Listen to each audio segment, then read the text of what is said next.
And smiling. And smiling. Oh, yeah. Absolutely. You're watching Public Affairs. Berkowitz is my name, and politics is our game.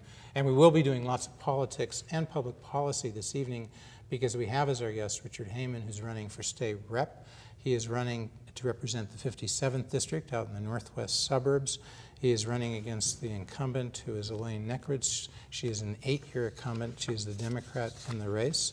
And we'll be talking about all the issues that are coming up in terms of income tax, whether you folks watching this show would like to see an increase in your income tax, keep it where it is, how you think the budget should be dealt with, some of the cultural or social issues, gays, guns, God, and abortion. So if you're not in the 57th district, don't worry, don't change this station, because we'll be talking of issues that are of interest to everybody across the state of Illinois and perhaps indeed across the country. And Richard Hamen, interesting background. He has been at a high school. He joined the Navy. He was handpicked for the crew of the USS Abraham Lincoln, right? Mm-hmm. Yeah. He has been in the military in one form or another all of his adult life. He went from the Navy to the Navy to the Naval Reserves, to the National Guard, and then currently is serving in the Army Reserves. He served in the Navy during Operation Shield and Desert Storm, right? Yes. So he's been involved. Have you been involved in several businesses and Yes. been in mortgage and business sales? Mortgage business, windows and doors sales, yes. All right. How long have you lived in the 57th district? Probably about 20 years now. All right. 20, So you're a long 25 timer years. there. Long time. You know the district well. Absolutely. And motivated in terms of, this is the first time you run, well, you are an alderman. Yes. In Prospect Heights, right? Since 2007. So you served as a precinct captain in Wheeling, Yes. Republican Township? For about 6-7 years now. What are the main areas in the 57th? The main one is Des Plaines, right? Des Plaines, and then we have Mount Prospect, Prospect Heights, Northbrook, Glenview, and Niles. Okay. So the big issue people are talking about as we tape on August 8th is, will there be a tax increase, say, in January of 2011? Depends on who controls the House, John. If the Republicans, well, right now, what is it, 70 to 48 in the House, with the Democrats Right. having 70 reps and Republicans 48. Right. You think there's a chance the Republicans could take control of the House? I believe we need 12 seats to take control of the House. You can do that, you think? And I think that from what I've seen of the candidates, we have some great candidates out there throughout the entire state. They all have a great message, and I think 12 seats is entirely possible. So are you saying if the Republicans take control of the House, there will be no increase in taxes, income, or sales tax that passes out of the House? Are you I can't speak for Tom Cross, but I can speak for myself that I would not be in favor of any tax increases or fee increases until we get our spending under control. What's your surmise? Not speaking for House Republican leader Tom Cross, but is it your view that if the Republicans are in control come 2011, there will be no income tax or sales tax increase that comes out of the House? I would believe so, yes. Yeah. What about if the Republicans took control of the Senate, which is 37-22, in terms of the Democrats have 37 state senators, Republicans 22. That might be a bit tougher, Right. But if they win 8 there, right, they would take Right. control. If we took the Senate as well as the House, which I haven't been watching the Senate too much, but I know that we have some great candidates on the Senate side also. If we were to take control of the Senate and the House, I believe you would see some extreme spending reforms. Spending reforms, and you would think, and you would essentially guarantee there would be no increase in the sales or income tax? Would you take that pledge, as far as you know, as a Republican? If the Republicans had control of the House and Senate, would you look the voters in the eye and say, trust us, there'll be no increase in taxes? Yes. Okay, For myself, absolutely. Well, no, just for yourself. And I see him to speak more broadly on. Well, me being a freshman representative, you know, I would try to take a leadership role within the caucus, and you know. When I'm asking you to make a prediction, tell the voters out there, if they vote Republican, they vote Republican.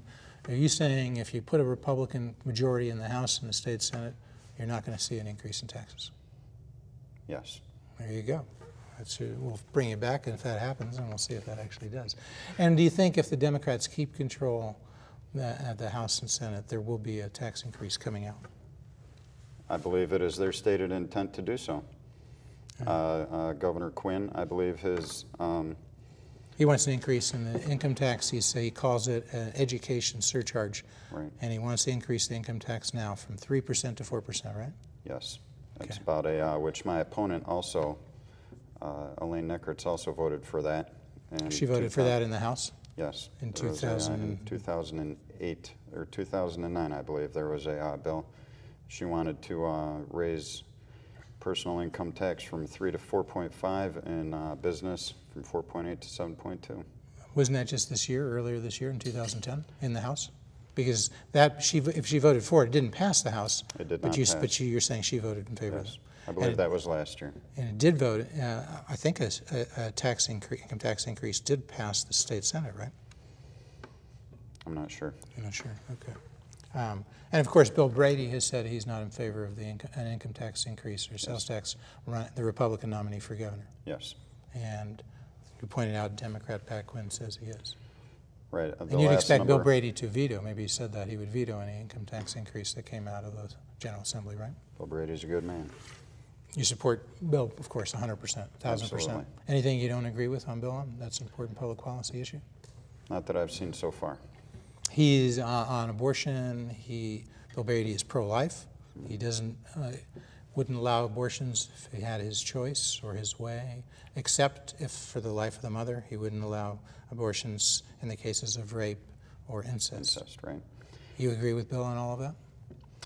I agree with that, but I would, as we had spoken before, you know, I'm going to be touting a pro-responsibility campaign here. Pro-responsibility in terms of abortion? Pro-responsibility, telling people, you know, the children and the adults that, you know, we can be responsible about this. What's being responsible? Is that a code word for something? I mean, I'm responsible, you're responsible, I hope, right? Right. What does that mean? That would mean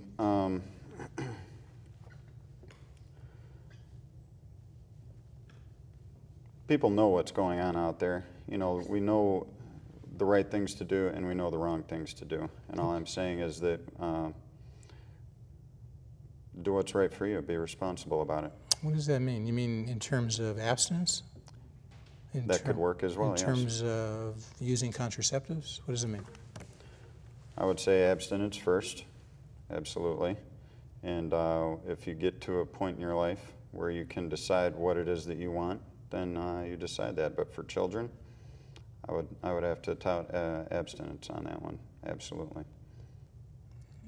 But you would, and if you were in the legislature, and of course right now under Roe v. Wade, the law is that basically women can choose to have an abortion at least up to 6 months, right, at will.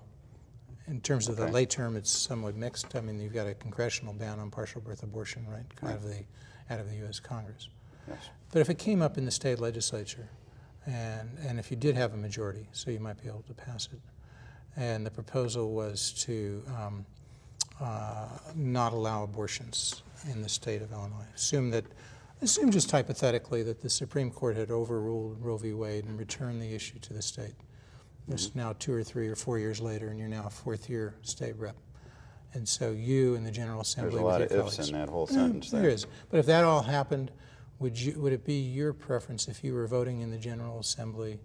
As we said, you said you agreed with Bill Brady. Would it be your preference to ban all abortions in the state of Illinois except if the life of the mother were at issue?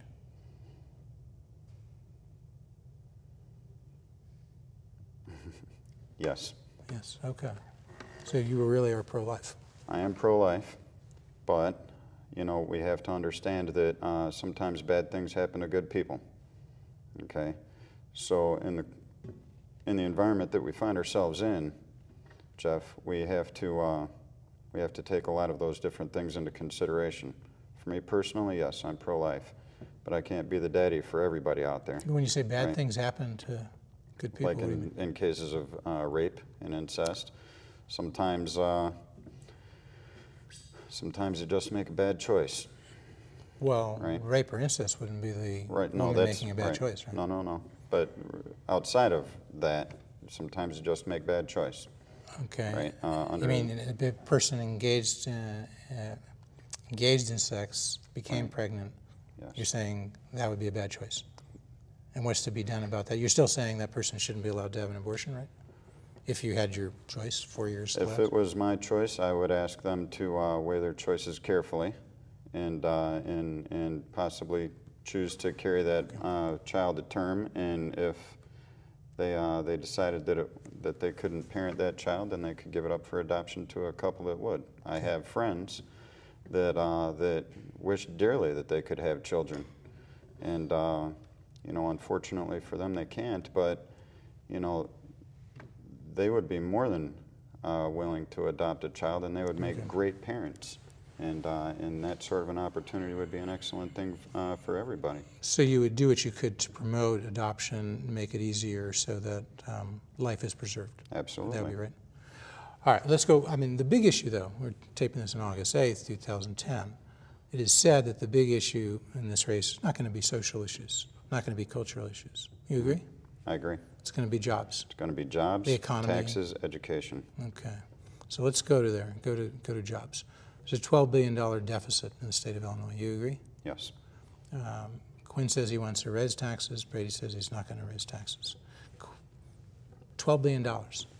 Let's take Brady first. Are you in the General Assembly? You're saying that you can deal with that $12 billion deficit without raising taxes at all? Well, Jeff, you know this. I mean, you must be saying that because you say you're not going to raise taxes. But tell me how do you solve the deficit? You're not going to cut spending. Does that require spending cuts of $12 billion? You know, this first term of mine would be 2 years, and you know this message. No, but if you were there, I'm just saying, if you were there now, let's think right now. Say you were a state rep.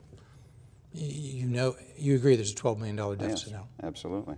And what makes up that $12 billion deficit? How would you describe it to the folks that you meet at the door stoops, you know, at the door when you're going door to door? I would say there was $6 billion from this year and $4 billion coming in from next year. So by this year, you mean there's a $6 billion carryover from fiscal year 2010 to what we're in now, 2011. Yes. So there's a $6 billion old bills that weren't paid. And then there's a $4 billion operating deficit? Yes. And where's the other $2 billion coming from? Borrowing. Borrowing. I mean, you have to borrow, but but the deficit, the operating deficit is only $4 billion? Yes. Okay. But there's $2 billion more. In borrowing. They're with the revenues, they're borrowing from other funds and appropriations. So there's going to be, you know, when you borrow, I mean, that's not actually revenue. And I would actually consider that lost money. Okay. So we can't, you know, I'm not going to consider borrowed money revenue. Is the pension payment that's $3.7 billion, is that in there in the operating deficit, or is that somewhere else? Yes. Okay. All right. So what do you do? Do you think there's spending that you could cut $4 billion in this budget? I think some tough choices are going to need to be made. But you could do it.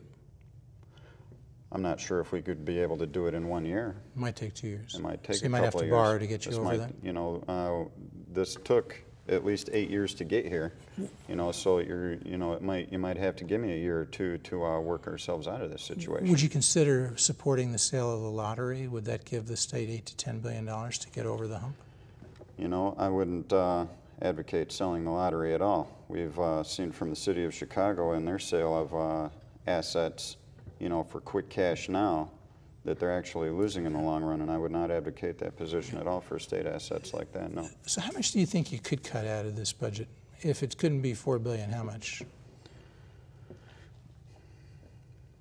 Might be able to trim $1 or $2 billion. Isn't that what Governor Quinn says he's doing? cutting spending $1 to $2 billion out of this I think budget? that's what he said he was doing. Do you think I he don't is? see it. You don't see it when you look at the budget. No, I do not. You see an increase? I see an increase. I see us making less money than we did last year, and I see us spending more money than we did last year, even with the pension payment of $3.7 billion. We're still spending at least as much or more than we did last year.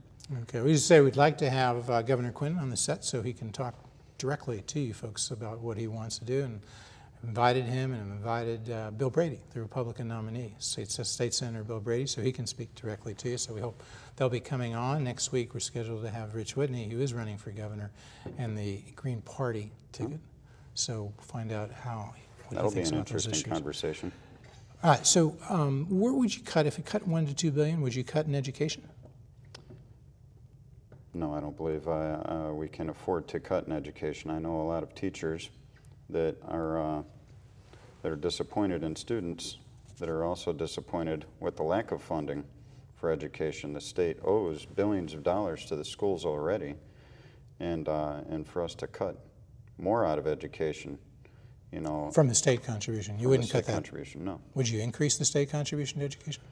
I don't know if we could afford to do that right now either, but I certainly wouldn't advocate cutting the state's portion of the education budget right now. We need to take care of our children. We need to take care of our schools. We need to make sure that the teachers have the resources to get the job done.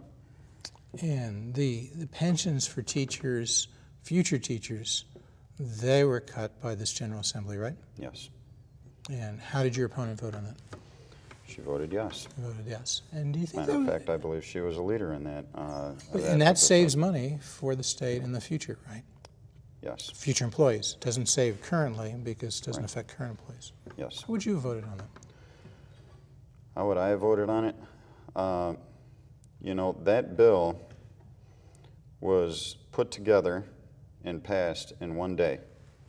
So I would have asked for a little more time to study that bill and what its effects were actually going to be, which is what we're still doing to this day, actually. Well, but you've had time to study it now, and so how would you have voted if you had a vote then, if you couldn't get more time? If you were like If Elaine that was the Eckertz, you were a best state option rep. available, I would have voted. I would have voted yes on that. So you because agree? You agree with your opponent on that? I mean, if she voted yes, you would have voted yes. You agree, right? On that particular bill, Okay. yes. Would you have gone further? Because some people say to save money now for this budget, you should and are able, they contend legally, to cut benefits, pension benefits, reduce them. They say bring them more in line with the private sector for current employees as to their future pension benefits. What we have in that bill that my opponent helped pass is, you know, one of the things that I disagree with it on is the raising of the retirement age to 67. We have a lot of teachers that are going to be working until they're age 67, okay?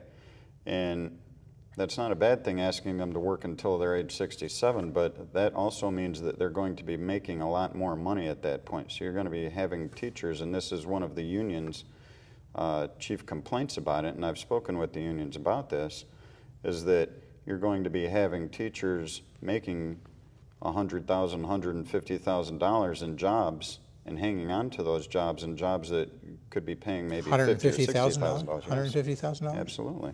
Really? Is that what they, is Some that, of the teachers make that, I'm sure. you're the alderman from? Prospect Heights. Prospect Heights. And in Yes. Prospect Heights, do they make $150,000 teaching school? You know, I'm not in charge of the school district in Prospect Heights, so I don't know what their So you think salaries the are. state, you say to the taxpayer in general, who pays property taxes, sales tax, income tax, when you lump it all together, you're saying that person may end up paying more taxes because what they save in increasing the retirement age may be offset by higher salaries for high-priced teachers. Yes, Is that your contention? yes. Okay. I would say that, and So you may also, not have supported that increase in the retirement I age. mean, I would definitely not have supported that increase. And What about my question about current employees? Should you start reducing the pension benefits for current employees, say current teachers, as to their future pension benefits that have not yet accrued? as you pointed out, that may not be legally But, possible. well, I point out there are people who and I don't contend know it is if that- legal. And I don't Assuming know. it's legal as a matter of policy, would you do it? No. You wouldn't, okay. No, they were hired under those circumstances, and you know, what do you do with the teacher that's been in for 25 years already? You're going to cut their pension now that they're in for 25 years? Well, you know, no, it's only as to the stuff that has not yet accrued. Mm-hmm. So it's not saying it's changing it completely. But there are some cuts for current teachers, not just new teachers. Okay, and I Lane would say Eckertz that moving forward, we need to start working on moving forward. The current legislators are responsible for what's going on right now. Okay. And the people that have been hired under those circumstances have made their deals, right? They've signed their contracts, they've been promised this much, and, you know, I would not feel right about going back on those promises. Do you think even if I felt that, even if I disagreed with those promises, I would still have to hold up my end of the bargain. Does Representative Eckertz agree with you, do you think? I'm not sure if she does or not. We'll find out if we have her on. And she's invited, so we hope she will come on and give us an idea about her views. She has not been very talkative in this campaign. All right, we'd like to have her on individually, and if she were willing to, would you like to be on with her? Absolutely. Sort of an informal discussion? That would be a great conversation. Yeah, okay. Do you have debates scheduled? I do. We have, I've reached out to Elaine on several occasions. We met once, and we've talked on the phone once, but in regards to our debate schedules, which I've been asking for, I have not heard from her in some time. So I've scheduled some debates for August 16th, 23rd, and 30th. But she hasn't signed on to them yet. She has not signed on. I've made these requests a little over 2 weeks ago, and I still have not heard from her or her campaign. So I'm going to be there, and I'll have the discussion with the voters by myself. If she were here right now, what would be, and you were allowed to ask questions, what would you ask her? What would I ask Elaine? Well, I would ask her why she voted against the temporary sales tax holiday that we're enjoying right at this moment. You would have been for that? I would have been for that, absolutely. It did pass, obviously, because we're enjoying it right now. I would have asked... Do you think that kind of just, how long is that period for? We're taping this on August 8th. How long does it extend to? It goes until the 15th. Okay. Do you think it's a temporary sales tax holiday, but I think it helps businesses out. Does it focus pretty much on goods that people are buying for back to school, or is it in general? In general, I believe, yeah. Do you think people will buy more now, and then after the 15th they'd buy less? In other words, it's like a sale? Well, so hopefully they go out there and get their money's worth, because they're saving 1.25% on sales tax right now. So, and I think this is it's such a good idea, why don't you just do it forever? I mean, the whole year. Why don't you just knock down the sales tax? I mean, in general, you favor tax cuts more than tax increases, right? Right at the moment, I think holding steady would be the way to go, until we're able to find out exactly what situation we're in. We know that we have a major deficit to deal with. Okay, for tax cuts, yes, some tax incentives to bring businesses back into Chicago, into the 57th district in the state of Illinois. Absolutely, we need to start looking at some incentives to bring business and people back to the state of Illinois, because the state of Illinois is at the top of several lists, such as jobs lost. We're at the top of people and businesses leaving the state. We're at the top of the list for taxes and fees. You know, some of these would be questions. For taxes and fees. Yeah, some of these would be questions that I would have for we're not high on the income tax. We're not very high on the income tax. Are we the lowest of states that have an income tax? I believe we are. Yeah, but we are high on property taxes, right? Yes, we are. High on sales tax. Yes. And so what matters is probably overall what people pay. Taxation, absolutely. When you add the whole thing. Right. And where are we then? If you add property taxes, income taxes, sales taxes, how does the state of Illinois compare with other states when you do that? I believe we're in the top 5. You think? I think so. Yeah. I thought it was more like if you do it per capita, it would be maybe 20 or so, you think? I think top 20? I think so. I mean, people then deflate sometimes by income. Ralph Martiri does that and makes us appear much lower. Well, what I'll do is, because we live in Cook County, so if you take Illinois overall, okay, but here in Cook County, we're at the top of the lists. Here in Cook County? Right, here in Cook County, which is what my district is in, the 57th district, so that's what I mainly focus on. But for the state of Illinois, I'll take your word for it, top 20, but that's still pretty high. So you said you wouldn't cut education much a if at all. Right. Would you cut healthcare spending? Because you got to cut, so the four major areas. Cut something. Right. Either education, either healthcare, transportation, or pensions. Those are the four big ticket items. No on education, no on pensions. Right. Not any more than's been done. No on transportation. Transportation, we could see some cuts on, yeah. Healthcare. Healthcare, you might need to see some cuts in there as well. All right, so that's where you concentrate and look for your $1 to $2 billion in spending. You might be able to look at salaries for employees as well. State employees. State employees, absolutely. Cut those or just not increase as rapidly as they've done? Some of them could definitely be cut because I think they're higher than their private counterparts. Right. Some of their salaries are a little excessive. And, Illinois Policy Institute says I think 16% higher for state employees, comparable relative to the private sector. Right. Wasn't it? Didn't it used to be that if you wanted to get rich, you would go into the private sector? Now, apparently, you're better off in the public government sector. Certainly on the pensions. Right. Are pensions in a way crowding out other spending? So liberals who may favor domestic spending are now choosing between do they want these high pensions or do they want the domestic spending that they think is important? So one's crowding out the other. If you're going to have a government job, you can have a mid-level salary with a good benefits package that'll take care of you, assuming that you serve your time and do your job for your local government or your state government, right? But if you're going to be a state employee and you're looking to get wealthy, well, there are several, we find stories of that all the time in the newspapers. There's just now a gentleman from Bellwood who has a $265,000 pension, I believe. Right.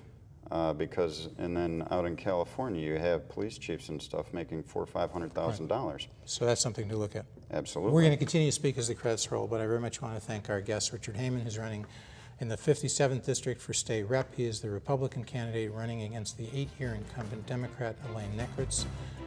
He is from, I keep saying this wrong. I always want to say Mount Prospect for some reason. He's the alderman in Prospect Heights. Much of that district, 60% or so in terms of voters in Des Plaines? Des Plaines, yes. Okay, thank you so much, Richard. Yes, sir. All right, and let me just go quickly over a few more issues here. Okay. Let's go back. Gay rights. Same-sex marriage, you're opposed? I would be in favor of civil unions. Civil unions, okay. Gun control? Pro-Second Amendment. Does that mean, is there any gun control regulations that you would repeal or overturn? I don't believe you need a .50 caliber rifle to hunt deer. Okay. So there would need to be limitations on some of our gun controls, yes, but I'm, for the most part, pro-Second Amendment. School vouchers, school choice? I would be in favor of school vouchers, yes. You would have supported the bill that didn't pass the House, but it did pass the state Senate, and that was school vouchers for the bottom tier, the bottom 10% of the kids in the city of Chicago public schools. Absolutely. Would you go further? Would you like to see school vouchers in your district, the 57th District? I think we have a large demographic within the entire state, and there are some children within the 57th District that could benefit from school vouchers. From having choice. Would you like to see more charter schools? Yes. Are you out for the, would you like the IFT, the Illinois Federation of Teachers, to endorse you? Absolutely. Do you think they would if they heard that you support school vouchers and school choice and charter schools? I've talked with the Illinois Federation of Teachers, and we had a good conversation, and we know that we're not going to agree on everything, and I'm pretty sure that my